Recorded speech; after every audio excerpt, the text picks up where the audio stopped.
A warm welcome to everybody to the third NISD Thought Leaders Seminar. Today's speaker is Steve Wiggins. Steve Wiggins is a Principal Research Fellow at the Overseas Development Institute, which I think is Britain's leading think tank and policy research institute on international development. Steve's bio on the website is admirably short. I'll read it out in full. He has, quote, been studying and working on agricultural and rural development in Africa and Latin America since 1972, unquote. So next year, that will be 50 years or half a century of experience. So we're really pleased to have him here. The presentation will be broken up into 3 parts, but I'll let Steve explain that as he goes along. So Steve, the floor is yours. Right, well, thank you everybody for the chance to talk to you this afternoon. And there's the title, Do Tough Problems Require Dramatic Solutions? And the reason I'm running this by you Sorry, was that a comment? No, we're okay. We're on, are we? Sorry, yeah. I think that was someone's mic. That was the background sound. Yeah. So if people could mute their mics, that'd be great. Sorry, Steve, please carry on. I'll mute them now. And the reason I've got this is that in the last year, I've become part of a young consortium, which is called Supporting Pastoralists and Agro-Pastoralists in Recurrent Crises, which is focused on the countries of the Sahel from Mauritania in the west to Puntland in the east. And the moment you get into the literature on the countries of the Sahel, you get into a lot of diagnostic and analytical literature, which much of which is very good, but which has a distinctly gloomy edge to it. And I want to now consider, should we be so daunted by tough problems? So now, is this? Yeah, it's working now. We're on to the next slide, aren't we? Yes. Yeah. Okay, well, look, when we start dealing with the Sahel, there's a very familiar and long list of ills which affect the Sahel and the people who live in it. And this list hasn't changed a great deal over the last 50 years or so. You know, we have low incomes, poor indicators for health, education, and almost any other metric of development you can imagine. There's always concern about population pressure on what are modest to limited resources for agriculture and herding. There's a lot of writing about environmental change, which is concerned nearly always with negative environmental change, the problems of desertification, if desertification exists, and degradation of all kinds, soil erosion, overgrazing, cutting down of trees, loss of water. Climate change is imposed on top of that and is usually seen to be something that will make things worse than they are at the moment. And then we can add to that, more and more of the Sahel seems to be suffering some kind of conflict and protracted conflict, and conflict of a particularly awkward and difficult and irreconcilable kind. So it's very easy to come up with this, and it's very easy then to have a framing for this where we talk about structural problems. As social scientists, we love to wrap things up and say the problems are structural. Never absolutely obvious what is meant by a structural problem, but it always sounds good in social science. And when we move across into natural sciences or multidisciplinary things, we almost always say we have multiple causes of multiple ills, therefore it's probably a problem of complexity. Whether we mean complexity in the pure technical sense or just in the sense that an awful lot of things are combined and come together to create unpleasant outcomes. And most recently, over the last 10 years, I find that any time you can find three or more problems which run in parallel, we've got a nexus. So we've got food, water and energy. We've got poverty, environmental decline and conflict. We've got this nexus and that nexus. And the tendency with these framings, of course, is to come up with a world where you think we have very difficult and knotty problems, And anything less than very dramatic solutions are probably not going to make a difference. So that is the background to today's talk. And what I'm going to do today in this talk is really to take my cue from A.H., and there's a prize to anybody who knows who A.H. is, but A.H. in 1967 wrote a book called Development Projects Observed, and in there, to paraphrase what Hirschman said at the time, it's not who you were, it's not who you are, it's what you do that matters. Now, he made that comment about countries. Don't worry too much about your history. Don't worry too much about your endowments. What matters for development is what you do. And that was written in 1967. And I think what I'm going to show you in the 3 case studies here, which most of which are running over that kind of time period, give some kind of background to what we're talking about in this. And we're going to look at 3 case studies.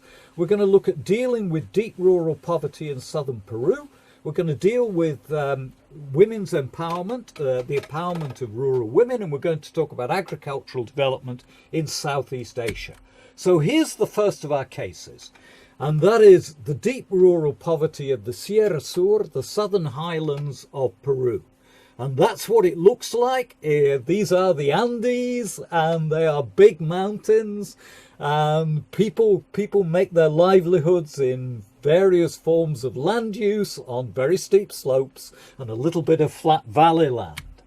Now look, the Sierra Sur of Peru has been for decades, centuries, an area of deep rural poverty with very high inequality and a lot of social and cultural repression of the indigenous people of this area.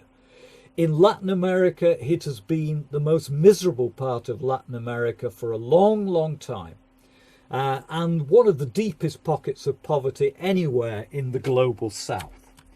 And it's been that way since the 1570s, because in the 1570s, the viceroy of the Kingdom of Spain, based in Lima, went across the vast new possessions of the Spanish crown in the Americas, looking at Peru and Bolivia and saying, we've allocated most of the good land to Spanish landlords. We have some silver mines here that can produce wealth for Spain, but we need labour. And the labour has to come from the indigenous people. And as systems were made up of highly unequal systems that guaranteed that Spanish mine owners and Spanish landowners could get their labour more or less for free from the indigenous people. So it's an unjust system, and it's been there since the 1570s. Is that 450 years? Something like that, 450 years. Yeah. And those of us whose first jobs, my first job in 1970 was in Paraguay. So, you know, I've worked in Latin America since the early 1970s, and we've always thought the problems are structural. So in 1969, you have a left-wing coup in Peru, which brings in military officers who say we have a structural problem in this country of high inequality based on unjust distribution of the land. Let's break it up. Let's have a reforma agraria, and let's seize the land from the landlords and give it to the peasants. Well, they didn't quite give it to the peasants, and in the highlands of Peru, they made a bit of a mess of it. They didn't quite know how to redistribute the land. They didn't back up land reform with anything else, and it really didn't make much of a difference to the lives of most campesinos, small farmers in the highlands of Peru. And the miseries that continued, and the sense of betrayal and deception, that came from the failed Reforma Agraria led or contributed mightily to the tragedy of the 1980s that was the Sendero Luminoso rebellion, and what was in effect a very cruel civil war that lasted a decade in the highlands of southern Peru, with Sendero Luminoso, with its sort of Maoist Cambodian ideas about we must get to year zero, destroy everything, and then create the new perfect society. Well, we know where those ideologies lead you. They lead to murder, they lead to massacre, they lead to torture. And what happened in those lands in the 1980s is absolutely desperate. The only good news is peace broke out in the early 1990s, and now it is not the same. So let's have a look what has happened in the Sierra Sur since the nadir of people's poverty and misery in the 1980s. First off, after the military victory over Sendero Luminoso in the early 1990s, the conservative government of Peru under Fujimori instituted an economic regime of liberalization which duly delivered economic growth, but it delivered economic growth on a very narrow base, based heavily on mining in the highlands, which didn't generate very many jobs, and the incipient development of commercial agriculture on the coast, which did generate jobs, but not on a sufficient scale to deliver anything that had an effect on poverty for most people. But in the 2000s, the farm exports boomed. Now, if you go down your supermarket and have a look at what's on the fresh vegetable shelf, you'll be amazed how much of that is coming from Peru. And for much of the year, if you try to buy asparagus, that is Asparago del Peru. And it's grown on huge scale on irrigated farms. Now, between the early 1990s and 2012, the labour force needed on those commercial farms, with a lot of labour-intensive harvesting, packing, processing and so on, it boomed from 1.5 million people to 3.7 million. So another 2.2 million farm workers were recruited on the coastal estates. And where did they come from? Very largely, they came from the rural areas of the Sierra. They came down from the highlands. And a lot of those were young women, and they were taking their farming skills and they were employed on the estates. Now, there's a lot of research on what the conditions of employment on those estates are, and the good news is that it's better than you might think. Wages have been rising, and the demand for labour has more or less outstripped the supply of labour, so things have got better for farm workers in coastal Peru. Now, the other thing that has happened is an astonishing, since the mid-1990s, increase in rural public investment in Peru. And that rural investment has gone into roads and irrigation. It's gone into schools, health posts, water supply systems, and it's gone into conditional cash transfers under a program known as Juntos. The explosion of public spending in rural Peru is difficult to wrap your head around. This chart shows in real terms the explosion of spending in rural Peru by the government of Peru at its various levels, from central ministry to local level, between the middle of the 2000s and 2012. And that increase in real terms is 6 times increase. It is a colossal increase. It is, in effect, throwing money at the problem. But now here's the morality point of this. This is the first time in 450 years that the Peruvian state has treated the people of the highlands as fellow Peruvians. It hasn't given special treatment to the highlands. All it means is that if you live in a remote village in the highlands of Peru, you now get services. You now get infrastructure, you now get cash transfers in the way that you would expect if you lived in Lima, in the capital. So it's just levelling things up. The effect has been amazing. Now I'll show you the statistics. here are the statistics. We start off looking at poverty levels in the early 2000s. And if you look at the poverty levels in the early 2000s, you can see there, this is poverty divided by different parts of the country, with urban areas and rural areas. The rural poverty rates are higher than the rates in the urban areas, and the rate in the Sierra, in the mountains, is the highest of the lot. And you can see there in the early 2000s, it's running at 80% or more of people living below the national poverty line. It's simply a dreadfully high rate of poverty. Now that doesn't change for a while, and then these public investments kick in. And we take this through to the early 2010s, and as you can see, what's happened to rural poverty in those communities, it's come down from 80% to just over 50%. Now, just over 50% is not good. My goodness, there's still a long, long way to go. But my goodness, not many people would have said that inside of a decade you could knock 30 percentage points of poverty in the Sierra Sur. The problems were too difficult, they were structural, they were complex. There was probably a bloody nexus or two going on in there. Now, that's the data.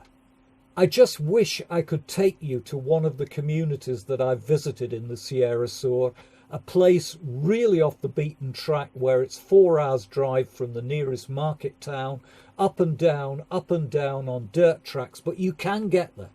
And you get there and you see the investments, you see the schools, you see the way the school children are dressed, you see the way they're playing in the playground, you see the new irrigation systems, you see the person who set up the little quay farm, the guinea pig farms. The poor little things are going to be eaten, but it does make money. And you go around the community and somebody turns round to me as we're going down one of the slopes on one of the paths. It's up and down, and he speaks to me for 20 seconds in Quechua, and then he switches back into Spanish and says, "Look, Pinhead, you didn't hear a word I said. You can't speak Quechua, can you?" 450 years of cultural repression, and now people can look you in the eye, this strange white gringo, and pull your leg. It's great. It's fabulous. There is a sense of people going forward, a sense that the dark days of the 80s are past. Poverty is coming down. There are real chances of a much better future for rural Peru. So that's my first story about dealing with knotty problems. And it seems to be a problem that says, throw money at the problem, in brackets, treat your fellow citizens the way you'd like to be treated. End of the first act. Thank you, Steve. That was short and sweet and thought-provoking. Would anybody like to offer a reflection or a comment at this stage? Because the way we're structuring this talk is that after each case study, we discuss it a bit, get our head around it, ask questions about it, and then when it's nicely established, then we move on to the next one. So you can either come on mic or leave a question in the chat box. By the way, you can also do that as Steve is talking when we are in the next act. I don't see any... Sorry, can I just ask a question, actually? Hi, Steve. Yeah, super interesting. Question about so throw money at the problem and see if it goes away. Do you feel like it was planned with these kind of returns deliberately in mind, or do you feel like it sort of fell into place by sort of a series of happy accidents and things like that? How much sort of foreplanning was there to this process and the result that happened? It's a good question, Matt. I don't know the politics whereby you go from a certain level of spending in the mid 2000s to increasing it to 6 times more. Basically, the Peruvian state had all these royalties coming from mining, yes? Now, in the past, they would have taken that money and very happily spent it on elite projects in Lima and the cities and so on, yes? There was the government of Presidente Toledo at the time, who was a left-wing president. So he would have had a commitment to saying we are going to take seriously the problems of rural Peru. Now, it was a case of going with the tide. The government of Peru did have the revenues. It wasn't a question of necessarily taking revenues away from somewhere else. To the best of my knowledge, budgets weren't cut in some other part of Peru. They had additional cash, and they said, well, the priority for the additional cash are dreadfully poor highland rural areas. So let's go to work there. I've met many of the people who are delivering the services, and I will never forget casually going past a health post, knocking on the door and asking the doctor if we could just talk a little bit about the work of the health post. Now, the health post was entirely staffed by women, yes? And I was there with my Peruvian counterpart, who was a man like me.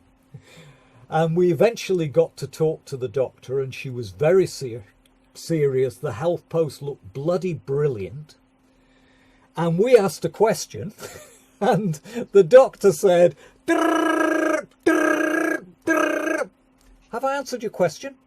And I looked at my counterpart and I said, well, that does answer it, doesn't it? And we walked out and we said, that was amazing. She was so clued up. We asked her a question. She knew everything. We were clearly not at her intellectual level. I was hugely impressed. There was such professionalism. Yes. Yeah. Thanks, Steve. There are a number of questions in the chat box. Oh, right. Sorry. One is on whether international veg trade is sustainable, and then later on, Oliver also says surely their carbon air miles of asparagus surely will have to be cut. So this is not something that he sees as necessarily such a desirable development. Okay, yeah, let's work out the carbon footprint. Always remember that the alternative to growing the asparagus in Ica or somewhere like that in the irrigated valleys of Peru is growing it in one of those greenhouses just north of Rotterdam. You can go along the cycle path, the fietspads or whatever it is, north of Rotterdam, and you can see all of those hot houses. Now, they have one heck of a footprint, yeah? Grow it in a hot house or grow it in Peru and fly it in. Better check the numbers. I've spoken to Kiwi agricultural economists on this, and don't be so sure that the carbon air miles knock out the cost of running a hothouse in just north of Rotterdam. I'm trying to remember the names of those places that you cycle through. You mean north of Rotterdam? Yeah. Places like Delft and... No. Before you get to Den Haag, there's these little dorps with... and they're all full of hothouses. It's a wonderful cycle path, yeah? Yes, it is. That's right.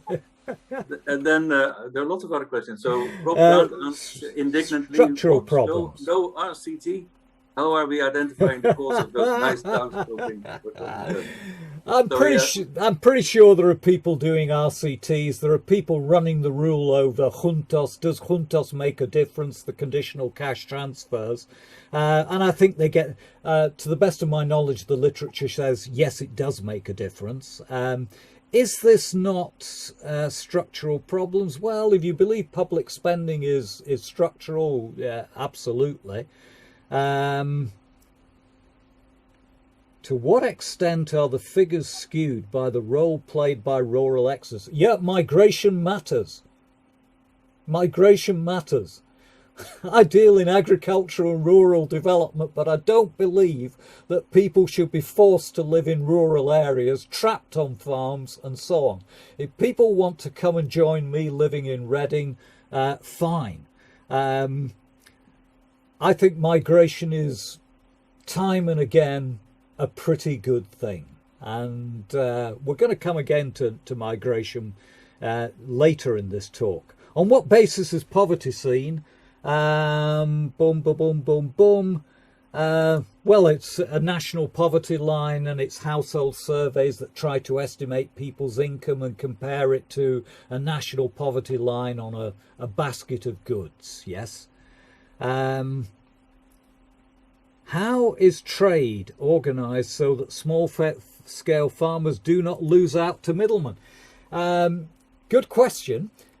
There's a recent survey on intermediation in Africa, a recent paper of 2-3 years ago that looks through all of the reports on our African smallholders being ripped off by middle traders, middle businessmen and so on, and says we can't find the evidence for it. You can find isolated cases, but it really isn't happening. And I don't believe it generally happens these days in Latin America.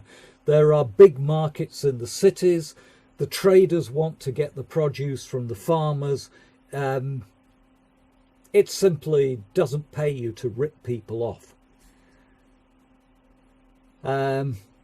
That's an incredible decrease in poverty. Is it sustainable? Yeah, good question. Good question. You know, I mean, is this a linear process? Do we just spend more, or have the motors started running and now we've got up to a certain level of public investment, private investment will drive it forward? I don't know the answer to that. You know, it's always this thing about let's see how we go. Not sure what AH would think of that. Don't know. I was thinking of Norfolk around here opening. That's for growing asparagus again. Oliver. Oh, right. Asparagus in Norfolk. Yeah, of course you can grow it in Norfolk. Yes, but you probably can't. You probably can't grow it in January. Not without sticking it in a hothouse.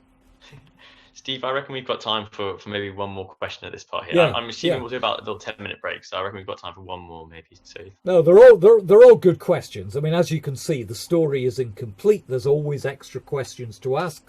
You solve one set of problems and you run into another set of problems. And all I can say is I just wish you could come for a walk around one of these communities with me and see, you know, see people, see what they're doing, talk to people, and you might have the same wild optimism that I've got. We'll plan it for the next NISD field trip. Negative sentiments towards local about the mining's a scandal, of course. Not everything's great. What some of the foreign companies are trying to do in Peru, because the minerals are valuable, and the way in which they've treated locals and their ownership of natural resources is a scandal. Look it up on the web pages and you can find campaigns against some of the multinational mining companies, and it is not good news. The good news is that in Peru you can go on strike, you can bring this out, and you can take on the multinationals, and there is a level of shaming that is possible. But no, it is something that needs working on. Is inequality reducing? Yes, I think it is. I think the Gini coefficient is reducing, but of course from a horribly unequal level.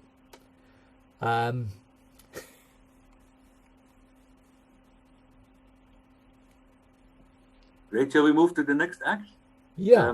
Everybody get your questions in early, because we'll start with the ones at the top, and then we do the ones that we have time for. So you can post them as Steve is talking.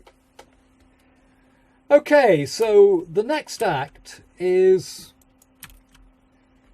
the business of empowering rural women.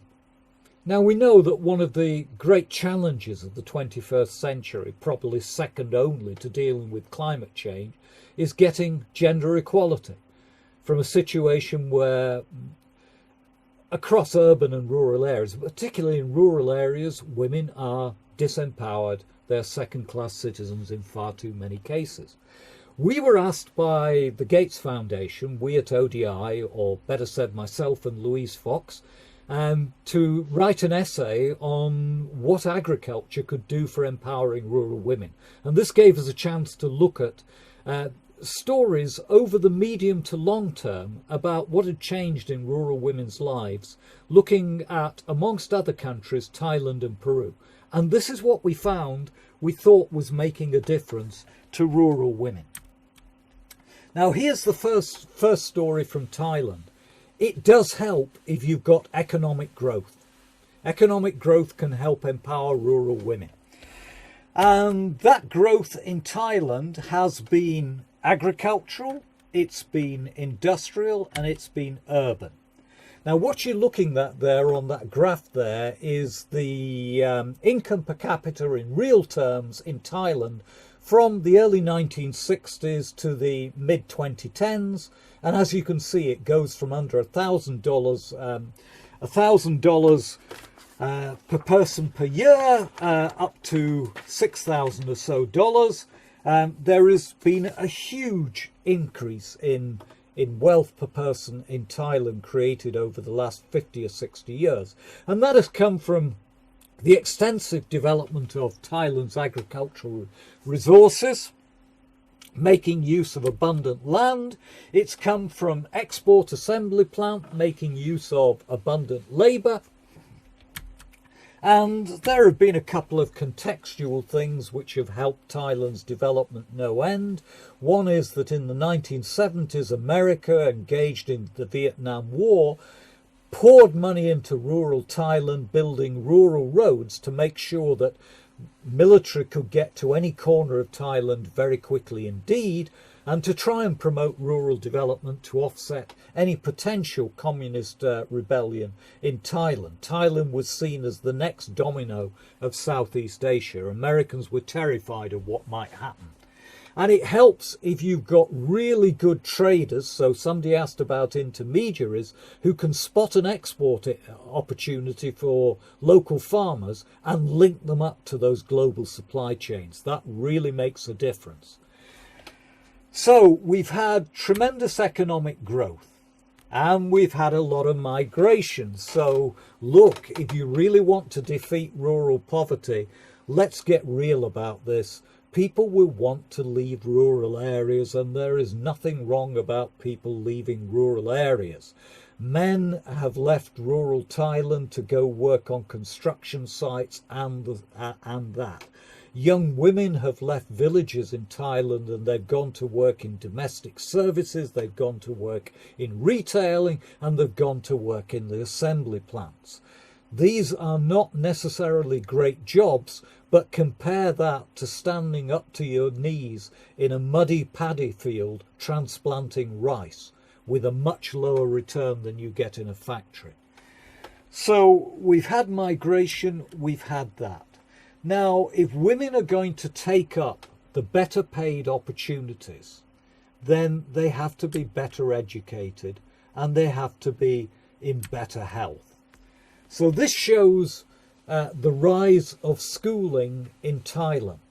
And what you're seeing there is from the early 1970s to the early 2010s, the enrolment in secondary school has gone up from round about 20% to 80%, and it's gone from a situation in which it was more boys than girls to being one where it's more girls than boys. You'll see that it goes up in a step. Thailand didn't get anything that right. The good thing about Thailand is when they walked into an elephant trap, they stopped digging, they got themselves out of a hole, and they did something sensible. So in the mid-1980s, they realised that their secondary school enrolment rate was pitiful, and they said, we're going to do better, we're going to invest in rural schools and get people through secondary school. So big increase in secondary school education. And they invested in health, and there's the result in the mortality rate. This is looking at the under 5 mortality rate. In 1961, it was up above 150 per thousand live births, and these days it's down at round about 20 or so. Massive improvement in the life possibilities of children before age of 5. So big changes to schooling and health, and the world's most successful family planning program. Now, the Thais got interested, or certain individuals in Thailand got passionate about family planning in the 1960s, because in the 1960s, Thailand population was going at 3% per annum, and the whole world was obsessed with Malthusian doom. and there was a real feeling we have to control population, otherwise we never have a chance of giving people decent jobs.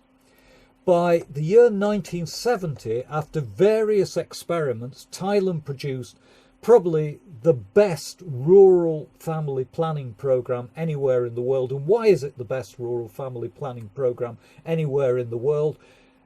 Because it was woman friendly.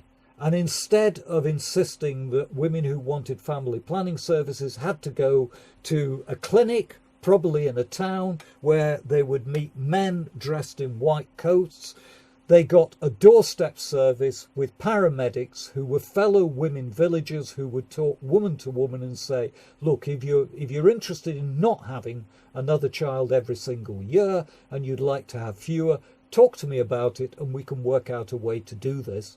But woman to woman. The result was an explosion in contraceptive use. It goes from around about 10% to the majority of women rather quickly.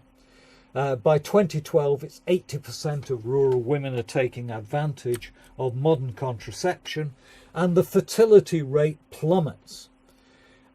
Back in the early 1960s, it was six children for every woman, some of the highest rates anywhere in the world.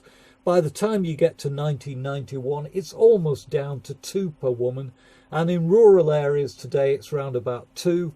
In urban areas, it's much, much less. Since round about, 1995, Thailand has had fertility rates, which means that it's on a long course towards population decline, not population increase. Yeah, an astonishing reduction in rural fertility.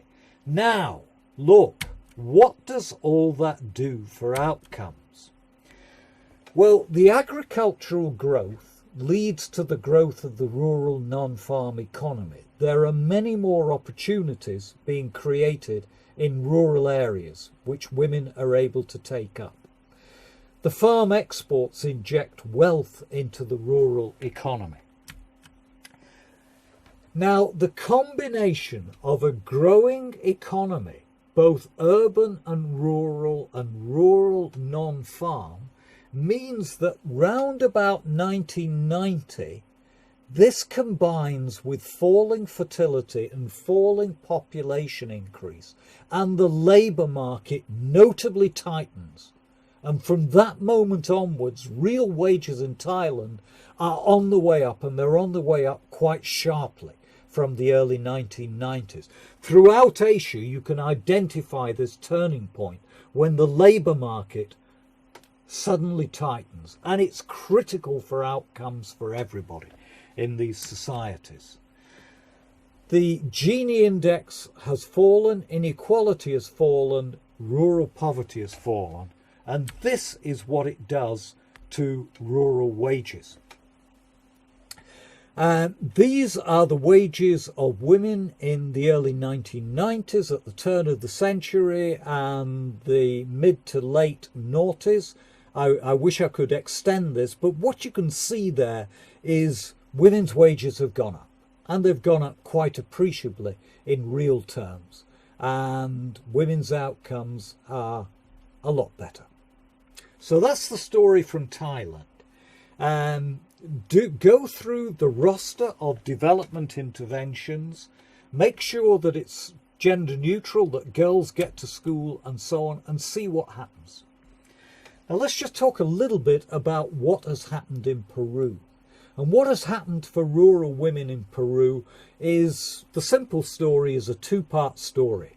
On the right there, you can see that explosion of exports of fruit and veg from the coastal farms, generating jobs for rural women. And it absolutely explodes from the early 2000s. It's an astonishing entrepreneurial success story, creating jobs and creating wealth for ordinary people. And then in that bottom left, you see what what the face of rural public investment is in Peru. It's female. The teachers are majority female. The health posts are manned by women. Juntos, the conditional cash transfer program, The ministry that does that is, quite frankly, a matriarchy. Everybody important in the ministry is a woman.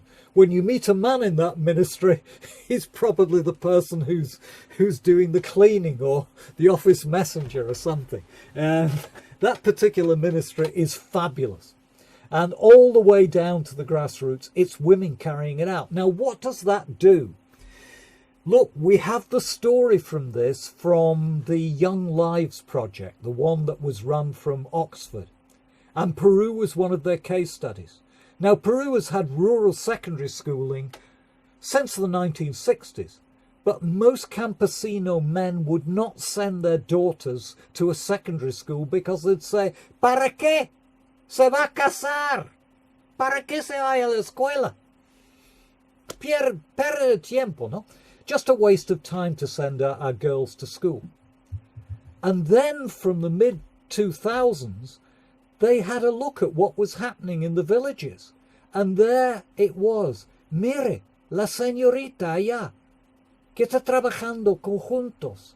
Pudiera ser mi hija. Look at that young woman working there with juntos. That could be my daughter. But she's got to go to school. And now you have men saying, I insist that my daughters go to secondary school because they can get jobs. Why shouldn't they? Gender norms. Yeah, it's still a macho society. It's still patriarchal. But my goodness, it's moved. And the girls are going to secondary school because they can see what women can do when they're working in the public sector, and they're saying, we can do it. Let's check our daughters in school. And there are wonderful stories about what happens when the daughters go to school and they're wearing traditional dress and they want to speak in Quechua. And I've been to a rural primary school in those comunidades, and the work posted on the wall by the kids was marvellous, and half of it was in Spanish and half of it was in Quechua. And they were so proud. And I was so proud. Fabulous, yeah? Things are moving. Things are moving. A long way to go. Of course, there's a long way to go. But we're moving in the right direction. Then a couple of years ago, I went to Bolivia. Micro story now about fish farming. And fish farming works for women in lowland Bolivia. That's a woman fish farmer with her fish pond. And she's got, what are those? They're pacu. They're actually a relative of piranha, but they taste fantastic. And in less than a year, you can grow them in the fish pond, and they fetch a good price. And we have a project there working with fish farmers. Now, fish farming works for women because it's something that's seen as a backyard activity, as a woman's domain. So if you want to work with and for women, spot the things that women can do. But it's not just a question of things that are stereotypically seen as women. Choose activities that can make money. And fish farming can make money much better than almost anything else in lowland Bolivia. Of small areas flooded, you can make real money. And that's fabulous. And it's money that women can control. So it's all good. And the project I was looking at, they said when we ran a training course, because the people running the project, they were technicals, they were technical people, but they said, look, we're going to run training courses on fish farming, but you can only send people from the village as long as you send 6 men and 6 women. And if you don't send 6 women, you're not coming on the training course, yeah? And the women came on the training course, and they did well. And the women went back to their communities. And then you had women talking to men farmers and saying, I know how to fish farm. I will show you. And women who before hadn't been allowed to speak in local meetings being listened to. All good stuff. I've met the women involved. I've seen how many women are involved in this. And it's a step up. And it's a change. And you talk to men and they say, we're working with our women. Not they're working for me, it's her farm. She's doing well. It's great. So there we are, empowering rural women, the second act of this particular talk. Thank you, Steve. There's already a question in the chat from Cindy. Can you see it?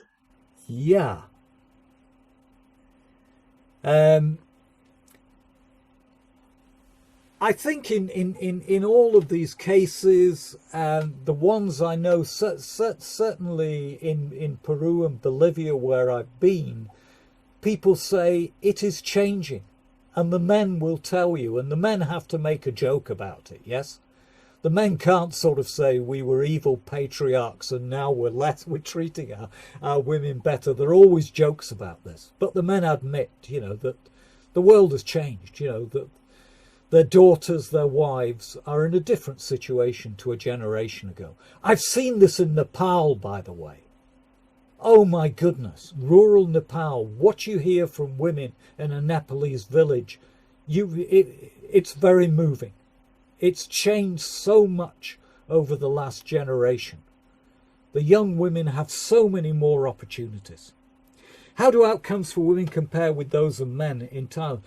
Well, look, we're still in a patriarchal world. You're still probably better off being born as a man than born as a woman. But my goodness, it is moving in the right direction.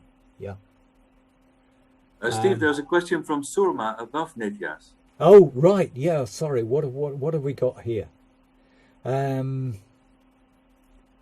What kind of jobs do we get? Are they becoming leaders? It's a good question. What do women do better? Do men get more? Yeah. Are there more women leaders? Well, that particular ministry, MIDIS, as it was at the time, it was the Ministry of Social Development and Social Inclusion, and it had a woman minister, it had woman vice ministers, all the senior people were women, and it had a budget. It wasn't some kind of figurehood ministry just set up as a token, and women were leading it. They weren't necessarily implementing juntos as something which said, this is a feminist project, but the outcomes were feminist. It was women in charge, women doing things that men do. I honestly believe it was all in that direction. If women do better, do men get more violent? Yeah. Big challenge, isn't it? We need to work on both sides of the gender equation. We need to work with men so that men can channel our testosterone and our energies into stupid things like my cycling or whatever else it is, and not into dominating women. I think it's happening. I mean, I've had conversations with men, and it is this joking reference to gender relations where they say it is changing. And I think when we look at the data, of course, we can see the data on the demographic and health surveys, because they have a module in there about gender-based violence. So we can monitor whether on those national surveys women are reporting less violence, anything from being abused to being physically beaten up, whether it's going down. I'm pretty sure the statistics show it is.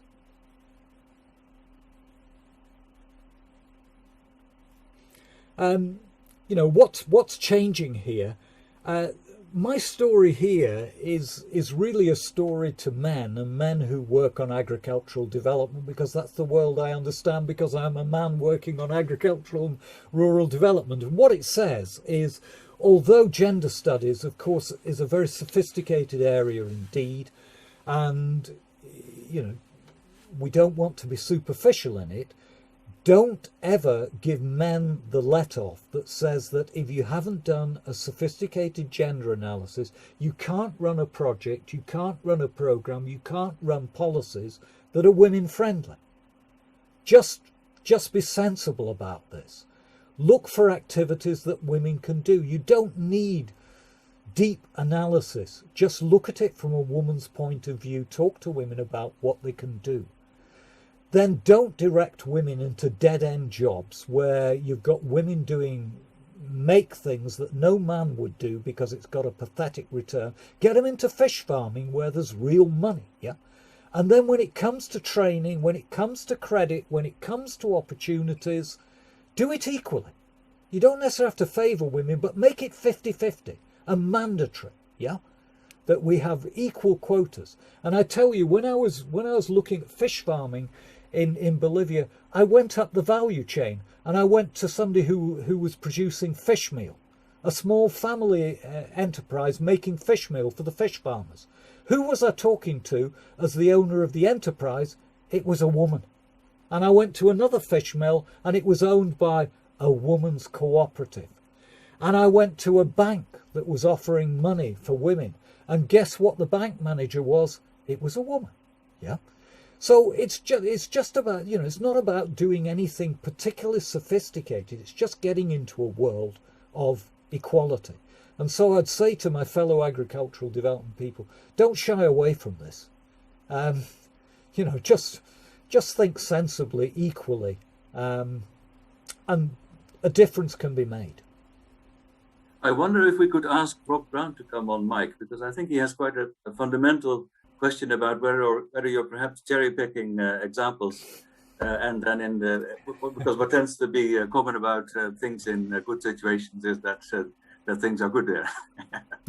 So Rob, would you like to elaborate, because I may have misinterpreted your point? Hi, Arian. Yeah, I wasn't really trying to make such a point, actually. I'm not accusing Steve of cherry picking. I'm just saying that if you take some countries which are visibly been developing quite rapidly over recent decades, and you graph the good things in that country, you generally find they're going up and the bad things going down. So my semi-joking remark about RCTs is partly aimed at that, but I'm just saying that it's a very encouraging story, and I'm saying, is your main message here to combat what John Sender used to call the sort of the Africa nausea narrative, that it's all hopeless? Yeah. And are you really asking? It seems you're asking us really just have faith in, just put the things in place that sort of common sense tends to dictate, which you need to put the institutions, the public services in place, and otherwise let the market rip. And really, it's unleashing the markets, unleashing entrepreneurship potential. I think you used the phrase. Or if you're a particular government, do you need to actually know more about, with your scarce resources, about where you're going to allocate these things? Should you educate primary education, secondary education, tertiary, all those kind of debates? Is the devil really in the detail? But what you're trying to give us today is this sort of optimism about liberal capitalist development. I am giving you optimism about liberal capitalist development, absolutely, and I'm cherry picking. And let me tell you how I'm cherry picking. I'm cherry picking the worst cases. The Sierra Sur of Peru was the poorest part of Latin America. Bolivia has always been deeply poor. Look at the fish farmer woman in that photograph. She's Quechua speaking, yes? From the very bottom of society. I worked in Bolivia in 1975. This was desperate. You couldn't do anything with or for these people. Now, is it liberal capitalist development?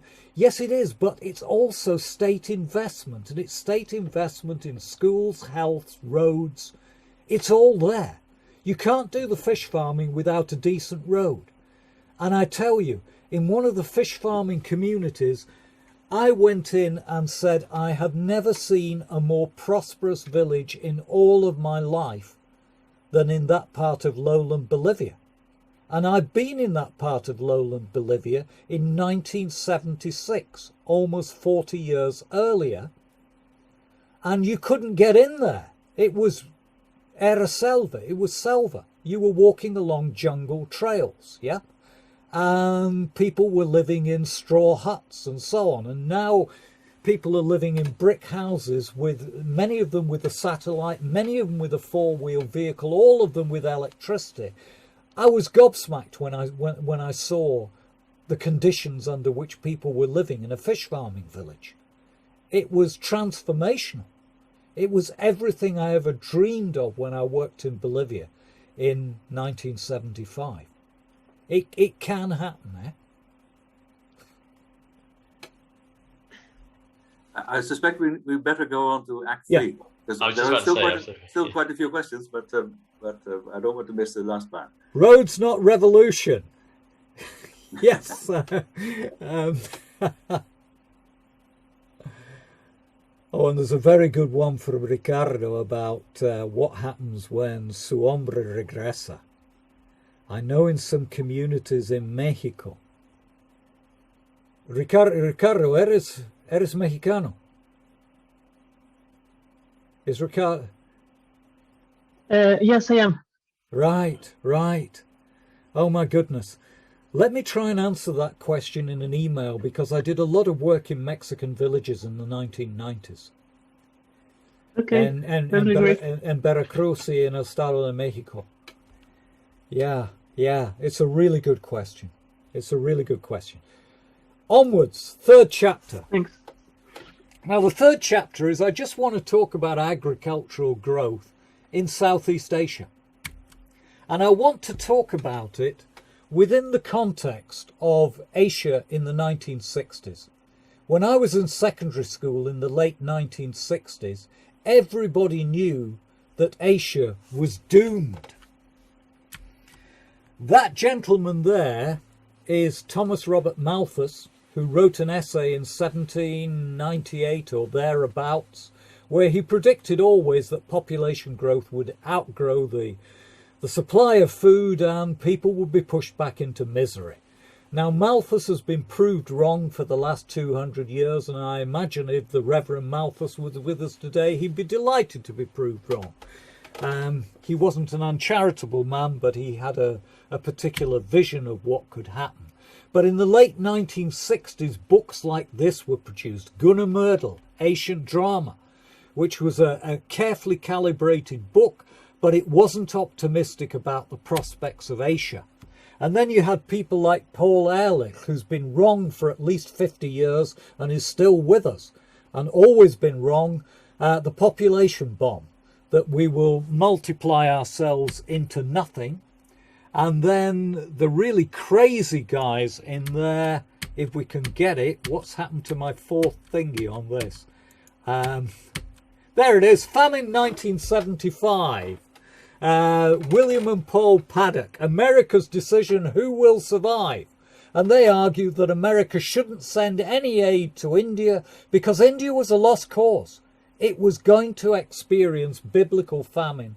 Do not give any food aid more to America. I mean, unfreaking believable. But the point is that in the late 1960s, people were very, very pessimistic about the future of Asia. So I'm going to tell you a story about. Sorry,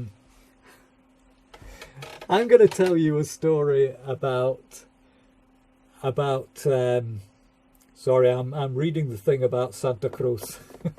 Soy cruceño. Muy bien. Bienvenido. I'm going to tell you a story about Southeast Asia, but I could be telling you this about East Asia, or even about much of South Asia as well. And what happened, of course, was the Green Revolution. And the Green Revolution started in the late 1960s. Now, why is it not happening? Here we go with the graph. Now, this is gross agricultural production in constant terms, and the graph should start moving. Here we go in the 60s. So we got modest growth in the 1960s. And then look what happens.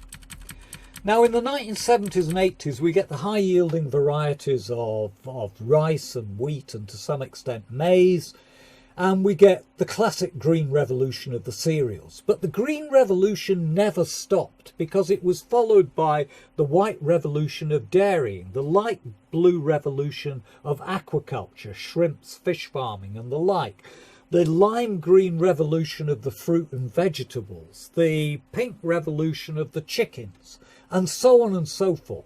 There has been an explosion of agricultural output, and if you just track that green line for total agricultural output through to about 2013, if anything, it's been accelerating over that period, and it's way ahead of population growth. Malthus totally defeated by what happened in Southeast Asia. People think the Green Revolution was just about cereals. No, it's been about everything, and it's increasingly been about higher value crops, and it's never stopped. When the Green Revolution started, people said, this is just one step up and then it'll go nowhere. Well, it's never stopped. It's never stopped. Now let me show you a couple of counterintuitive things that go with this. One is that if we look at farm sizes since the 1960s, and I'm sorry this isn't more up to date, but the census data gets published horribly late. What we see over this period is that the end of, yeah, it is. What we see is that farms have got smaller and smaller across Asia in that time. And look at the Chinese farms, vanishingly small and getting smaller. So this has been done from tiny, tiny farms.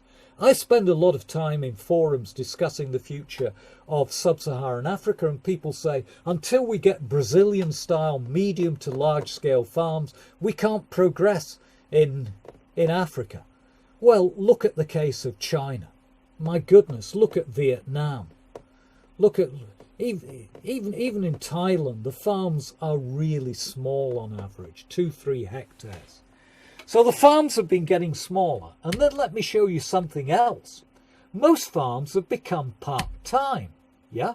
The majority of household earnings in Southeast Asia don't come from the farm, even if you're living in a farming household. They come from non-farm work. And they come from the rural non-farm economy, jobs and businesses and that. And they come from commuting.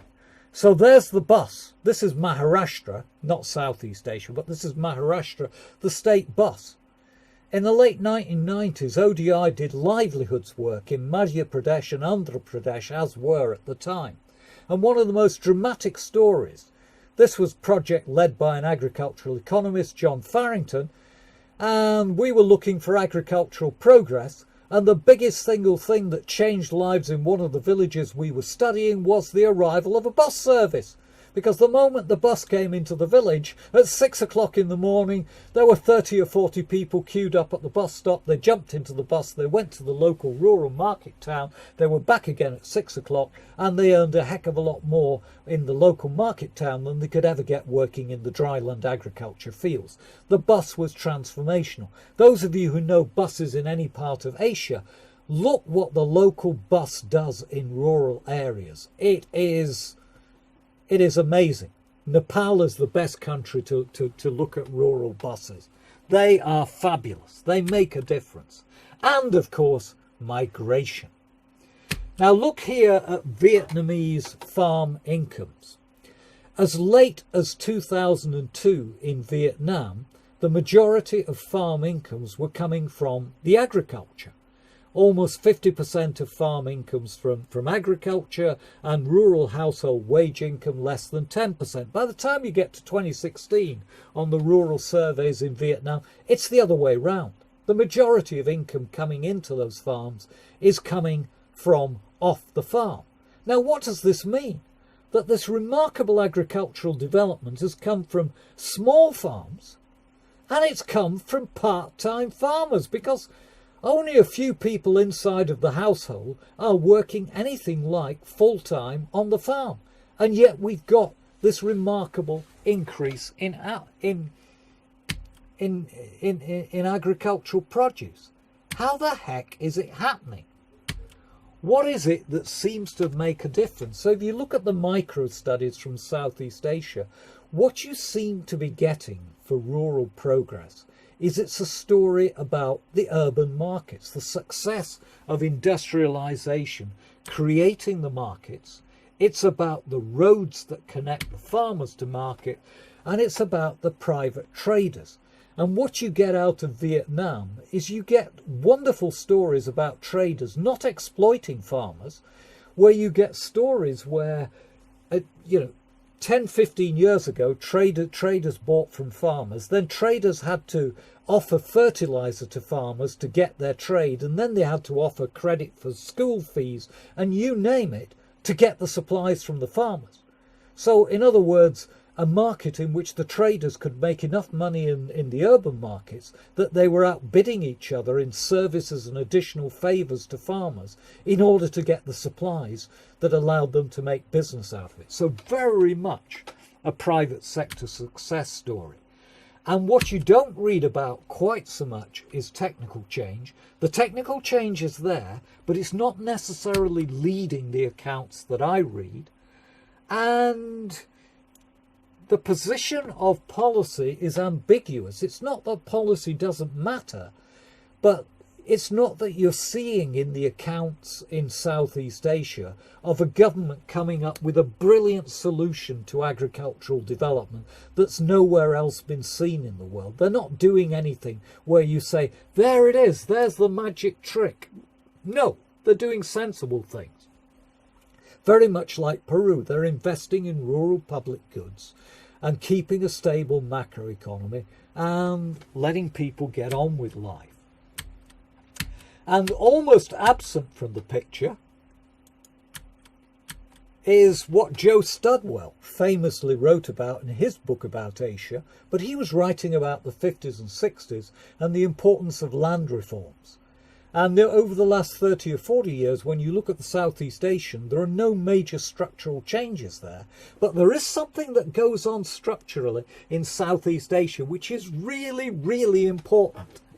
And that is that sociologists observing rural Thailand in the mid-1980s said we're not at all sure that rural Thailand is really developing. We've got shopping malls in Bangkok, we've got the rich getting rich, but you go down to the village and it's all controlled by the monks and the landowners and everybody who's got everything tied up. The gatekeepers are in control. And do you know what's happened after the last 30 years?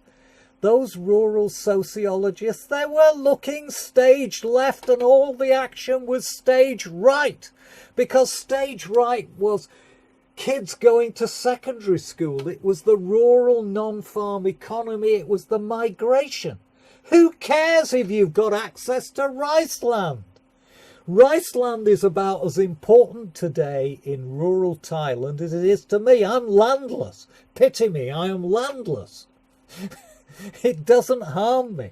People go to work in Bangkok as a taxi driver for 40 years.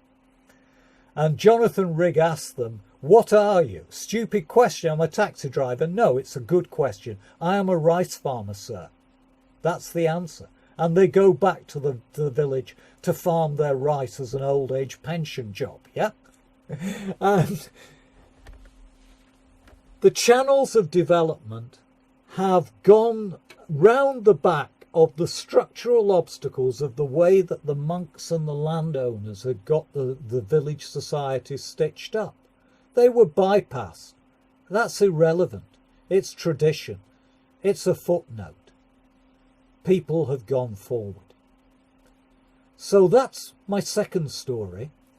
And I'm going to end it with this. Look, when you study Southeast Asia, and I think everybody should have a few modules of what can we learn about what's happened in Southeast Asia. Not China, because China is special circumstances, let's face it. But Southeast Asia, no. Southeast Asia is the comparator for rural Africa. So much of Southeast Asia's past has similarities to Africa, colonial dominance and all the rest. But Southeast Asia, oh my goodness, the changes which are there. But when you go into the detail of what has happened, the public actions, the policies, they're never commensurate with the degree of creation of wealth and reduction of poverty. And the difference between what you see if you have a public sector narrative and what's happened in those areas, there is huge agency by farmers, by traders, by all kinds of people in the supply chains, on the farms, in the factories, and so on. And when we look at places like the Sahel, we tend to think that unless the government, unless the aid donors, unless the NGOs sorts everything out, it ain't going to happen. We hugely underestimate agency. And it's our job to create the framework for that agency, because I think that has been transformative over the last 50, 60 years in Southeast Asia. End of the third act. Thank you very much, Steve. That's quite a thought that this is also the way that rural Africa is going. I find that very stimulating. Incidentally, have we had your final reflections for the Sahel as well, or do you want these after the next batch of questions? Well, I've got a slide with a few questions on it. Okay, well, let's first hear from the participants and see what they made of this batch. Have we got anybody yet? I'm just going to chime in to say we've probably got about 5 minutes now, so we can make sure we get those final slides and then that kind of thing. So. Yeah. Oh, you mean 5 minutes for this round of questions? Yes, yeah. I'll keep track of it. Here we have Anna. Steve, can you read it? Anna. Oh, let me just answer the question from Mariana. When I talk about the Bolivian lowlands, estoy hablando del área al norte de Cochabamba y al noroeste de Santa Cruz, Yapacaní, esos lugares, yeah? I'm talking about Yapacaní, I'm talking about the Chapare, I'm talking about the areas immediately north of Cochabamba and Santa Cruz. Yes, this is a story, this is una cosa cruceña, but it's also una cosa cochabambina y es una cosa muy boliviana. Okay. How can small-scale schemes help to enable people in rural, small loan schemes?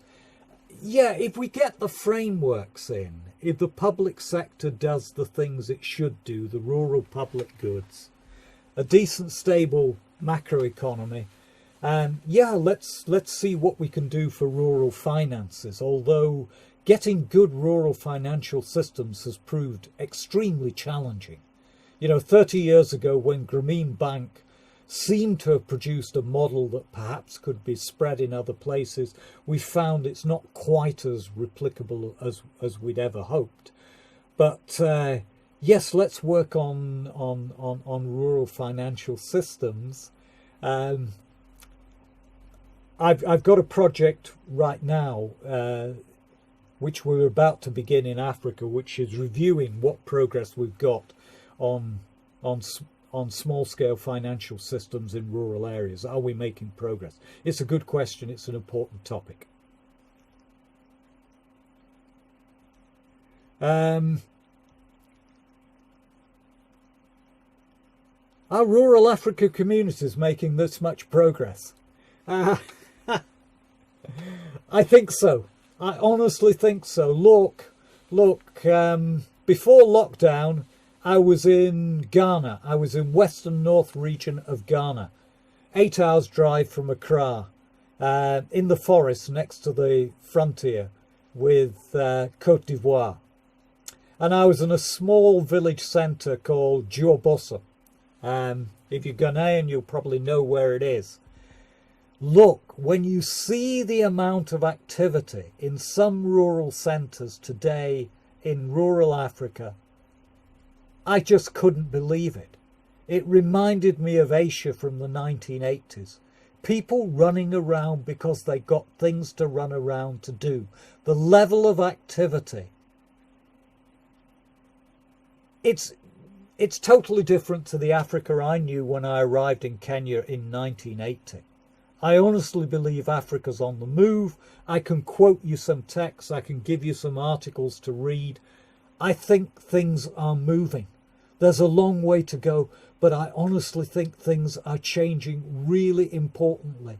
Every time I get into rural Africa, I see things and I say, it wasn't like this 20 years ago. Yeah, I stood in a Ghanaian village in the early 1990s, and the people I was talking to were wearing gunny bags.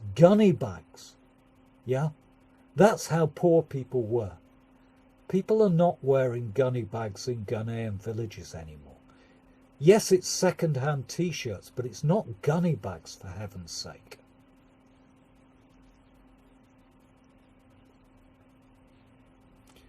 What should we as researchers be doing to make a difference? I'll tell you the research agenda of Spark. We believe that across the drylands of Africa, there is an enormous amount of initiative from private companies, from NGOs, from farmer groups, from some government projects.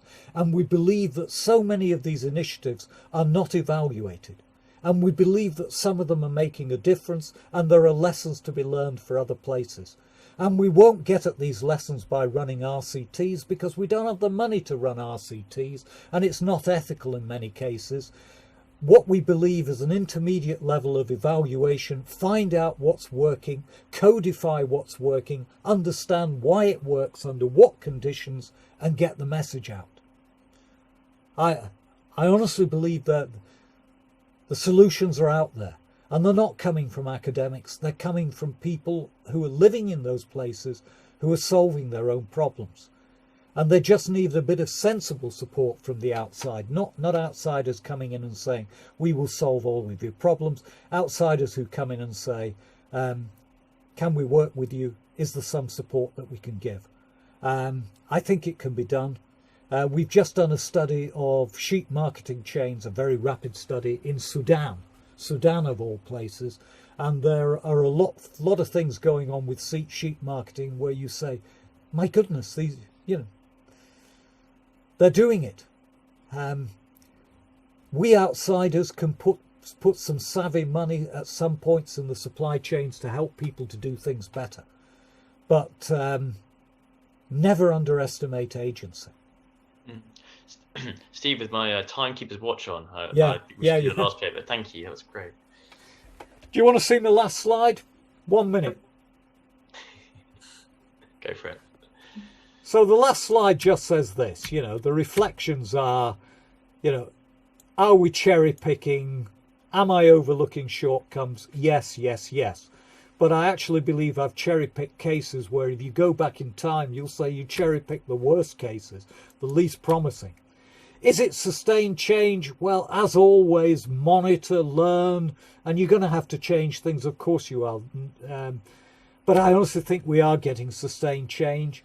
Big question for all of us, how good does good have to be? I think in all of these cases, we don't have anybody coming in with perfect policies, perfect programs, perfect investments. There are imperfections galore. You don't have to have things being absolutely the best in order to make a difference. Would any of this work in the Sahel? That's the under 5 mortality rate in the Sahel since 1995. Tell me that everything goes bad in the Sahel, that nothing works. Kids aren't dying in the way that they did in the past. Something has gone right. And that's very simple public investments in simple primary health care that makes the difference, yeah? If we can do that for the under 5 mortality rate, why can't we do it for all of the other development indicators?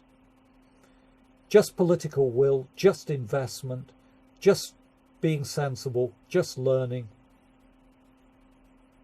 I think that's what it is. I hope it is. End.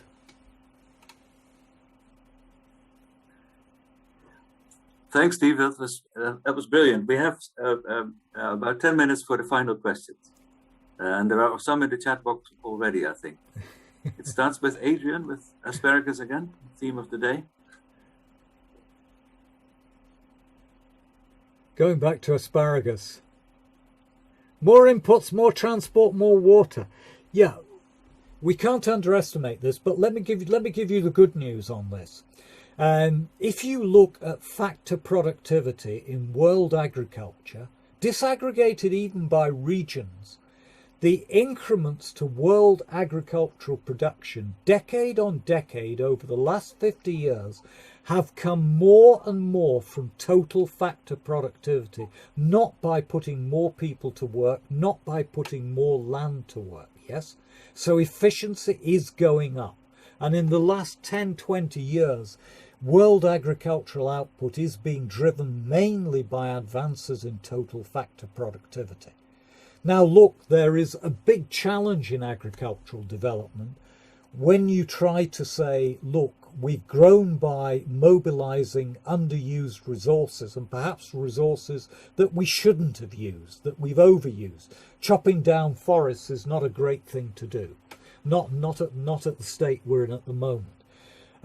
So there is a big challenge on becoming more productive, but we are pointed in the right direction. You're absolutely right, it's a huge challenge, but I believe that the world's farmers are perfectly capable of taking it on, because the big statistics suggest that the resource productivity is improving decade on decade. More urbanization, yes, why not? Why not? We can make cities good places to live. In Norwich, well, if you can do it in Norwich, you can certainly do it somewhere else, yes? How about that for a provocation? No, seriously, one of our big challenges is, as the global south urbanizes, can we do a better job of urbanization than some of the urbanization we've done in the global north? Why not? Why not? Climate change, obviously the great challenge. If only we'd started doing what we'd done in the last 10, 20 years, 20, 30 years earlier, which we could have done, but we were idiots, we were blind, we were stupid. We're doing it very late in the day, but the conversion to green energy, it is hugely possible, yes? It can be done. We just need to get on with it. And I think we can do everything in agriculture. I don't think it takes miracles. Somebody said, you know, what do you have to do to mitigate emissions and to adapt to climate change? And so many people wrap this up as a huge complex problem. And I took a scratch pad and I said, well, let's get down to the Monday morning specifics of what the heck we have to do, yeah? And I ended up with a really mundane list, you know, investments in irrigation, producing drought-resistant varieties of crops. This is not, these days, this isn't rocket science, yes? We can get on with this stuff, and we are getting on with this stuff. We in that big embracing we. You know, we should never address climate change to give the skeptics a chance to say, well, the whole bloody thing's hopeless, so we might as well not bother. It is possible to solve it. We are making steps forward. We just need to push harder.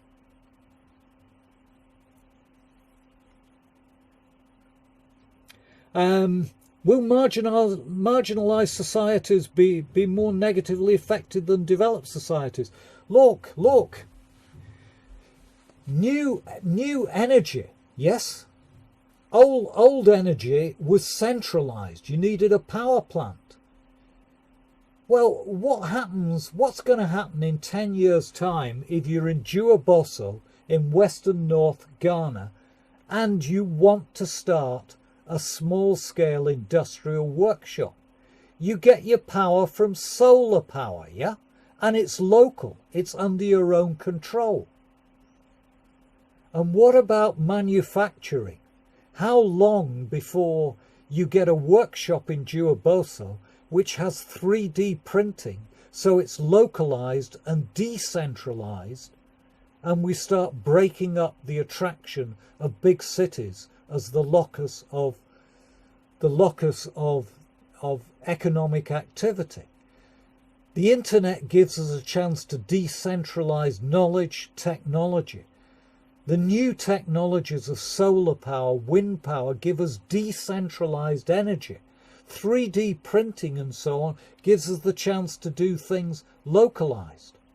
I see in a lot of the new technologies a possibility to decentralize so that we don't have to have huge congested giant megalopolises in order to get about the everyday business of producing the goods and services that people aspire to and which I hope people can enjoy in the future. But this is, you know, I'm in hyper-optimist mode here, as you can hear. But I think, you know, there are as many reasons to be optimistic as there are to be pessimistic. Obviously the challenges are there, but there are reasons to say, look, we have the technology, we have the possibilities. If we take the right decisions and push the money in the right direction and work with leaders and ordinary people, we can perhaps get to where we need to be. Is small scale farming the best use of funds?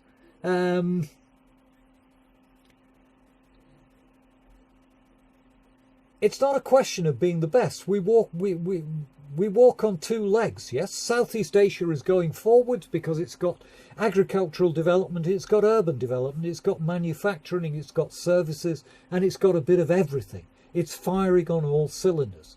And I don't see why Africa shouldn't fire on all cylinders, that we have progress with small farmers, medium farmers, we have progress in market towns like Juabosa, we have progress in big cities like Kumasi, and so on. Yeah, I think the Asian experience says, you know, it's not necessarily there aren't necessarily hard choices to be made here.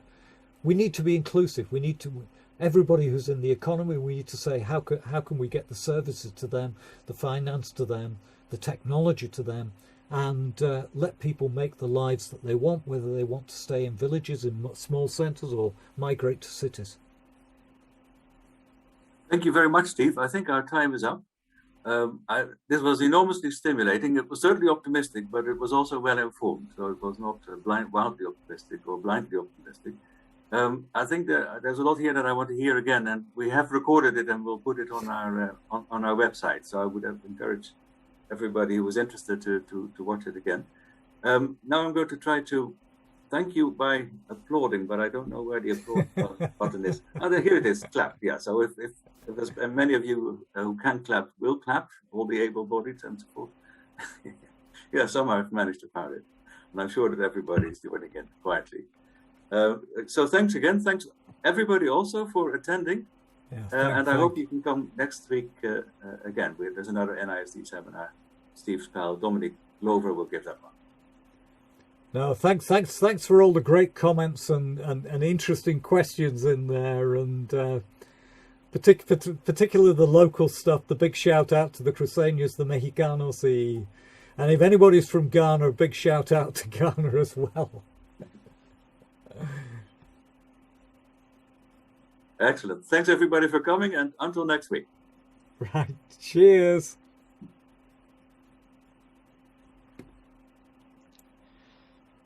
There are a few messages in the chat if you haven't seen them, Steve. Yeah, I'm just seeing how I think I can cut and paste them all. They should be with my recording, which I've taken. Oh, I can stop the recording now. I think I can actually cut and paste them. I think